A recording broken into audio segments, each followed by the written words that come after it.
Hi, everybody.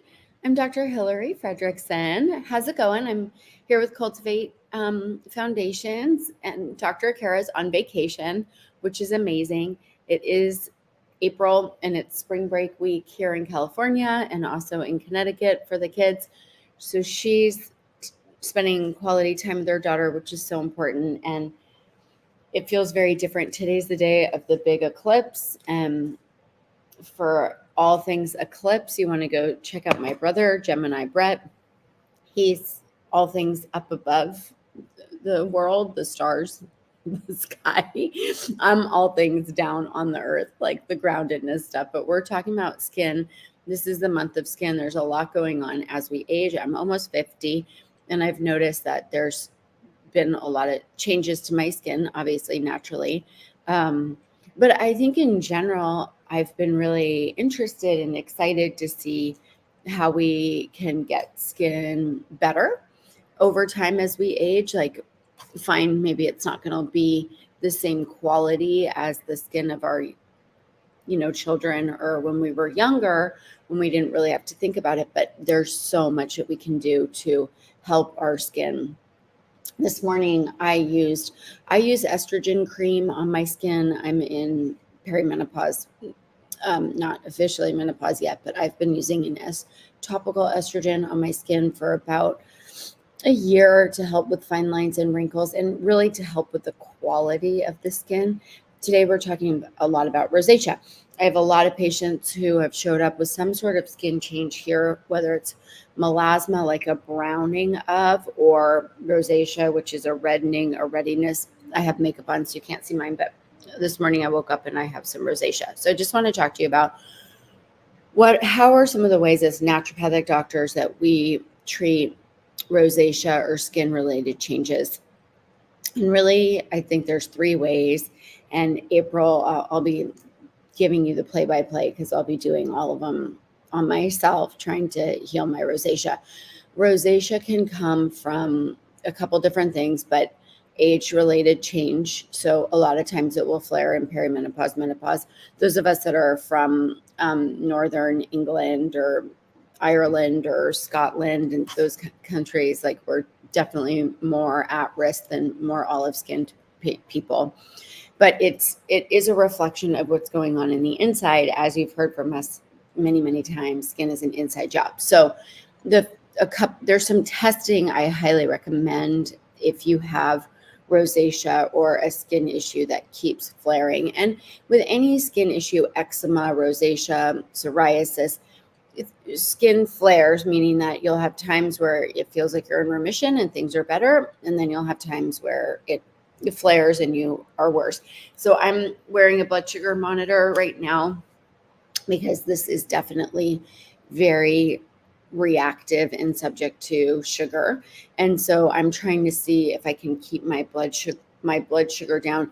It's not even just if I eat sugar, it's if my blood sugar is high, and that can happen from lack of sleep, stress, not eating enough protein, not eating enough carbohydrates. So it's not just if I'm eating sugar, I don't really do that. But even if I don't eat sugar, my blood sugar can be high. So I'm really working on my blood sugar, getting ready to move into the spring detox. And then thinking a lot about food sensitivity. So food sensitivities are a really common part of skin issues. And you've probably heard us talk about that a lot. But and as we age, we can have more food sensitivity. Sometimes it's like, you'll remember when you were a kid, you used to react to dairy or something. And then in your late 40s or 50s, you're reactive once again. We become more sensitive to things. It's like red wine. People use, women in their 30s don't really complain much about drinking red wine, but women in their 40s will say, or late 40s will say they get hot flashes and they can't tolerate it anymore. It's really common just with age-related changes. So we want to think about what we do topically. And in our skin program that starts on the 22nd, that's a 10-day detox program all about skin. We're going to talk all about topicals. So that's coming. I just wanted to let you know that you can use estrogen topically. And if you haven't done that, then it's worth speaking to your prescriber or working with a naturopathic doctor to get some topical estrogen. And then looking at food sensitivities, gut health. So a lot of times I do GI testing on my patients in their late 40s or 50s as a screening test just to see what's going on in your gut microbiome. So I'm about to test mine this week. It's been a while for me that I've done it, but I do it hundreds and hundreds of times with patients. So H. pylori is a very common bacteria that lives in the stomach. H. pylori can cause rosacea. Another thing that can cause rosacea is what we call SIBO, which is small intestinal bacterial overgrowth. It's not naming a specific bacteria, but it's saying that there's bacteria living in your gut where it shouldn't. And that can happen after antibiotics. That can happen with stress. That can happen if you live in a moldy house. That can happen if you got bit by a tick and you're exposed to chronic viruses. That can happen after COVID. That can happen. So there's a lot of different times. It's like immune suppression. So it's sort of like when people get the shingles, they can be really tired or stressed and have a lot going on. And that will show up in the skin. Shingles, also a skin issue. There's a skin component, skin manifestation. So GI testing, food sensitivity testing, these both give a ton of insights into what's going on in the skin. We do them on little kids for eczema or teenagers, and for older women as we age, we do it for skin. And even if you're not having rashes, changes to your skin, these are good tests to do just to get baselines and to figure out what's going on with my gut microbiome. So it's a really good thing to do before doing a detox program. Like, what are my food sensitivities right now? Does my stool test show that I'm having gut microbiome issues? Is there a leaky gut? What's going on with that? So those are really important, interesting things to look at and think about if you're trying to heal any skin issue. Caffeine, sugar are always the big, and alcohol are always the big no-nos. You'll always see that alcohol or alcoholics, you can often see that they'll have changes in their skin. They get flushing. They get a lot of vascular dilation. Sometimes even the nose changes. My doctor said to me, you want to be really careful of your rosacea because your actual nose can grow. I was like, I mean, it's so brutal. So for a lot of topical things, that there are topical medications, topical antibiotics, lasers. We're talking about right now what's going on the inside out. So if there's an H. pylori infection or a gut microbiome issue, I treat those things. Sometimes I do use antibiotics if a patient's very symptomatic gut-wise, but mostly we can treat this with herbs. And the herbal medications are multi-systemic. Kara had mentioned on a previous show, a lot of the herbs that we use to treat skin are liver herbs. And so as we're treating liver, increasing detoxification, calming down the system, the skin calms down. So you'll have heard us say that people post detox will be a lot brighter. Their skin will be more radiant. That's because they're having more water, eating foods with more water content, reducing some of these heavy, sticky foods that make it hard to digest, and it shows up in the skin. The skin is reflecting what's happening in the internal environment. So as we go into turn the corner here, we start our detox in 2 weeks, and it's really important. If you are interested in doing any testing, doing it now, food sensitivity testing, gut microbiome testing before the detox, or during, or right after. Of course, you can do any of the testing afterwards as well and just see how things feel. Many people will report feeling significantly better on the detox, gut-wise, skin-wise, energy. And that's a really good time to do some testing afterwards, after you've been eating cleanly and seeing what's happening in the gut microbiome. So just food for thoughts. This is our skin month, April.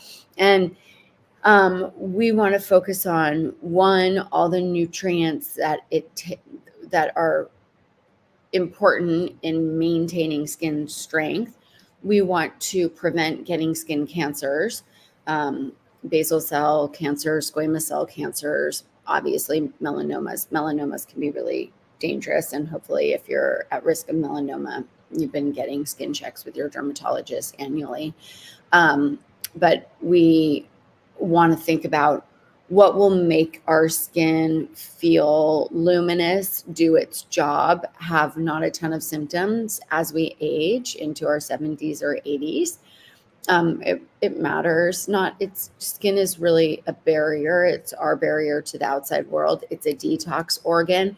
So yes, we're talking about beauty and luminosity and feeling beautiful, but it's a very important organ to protect function wise. And we don't want to end up having a lot of things cut off or having to deal with a lot of procedures as we age, because our job is to keep you out of the doctor's office as you age and out in the world having fun.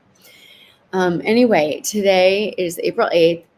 Happy Eclipse Day. I hope everybody's somewhere doing something cool or taking a moment just to kind of reflect on the eclipse season, maybe putting down and burning and ridding and shedding of darkness or patterns that you want to release, inviting new things, new energy into your field. And let's just have a really great week. All the links are dropped here about our detox. It's like a $97 10-day program, so there's no reason not to do it. You're going to get flooded with info.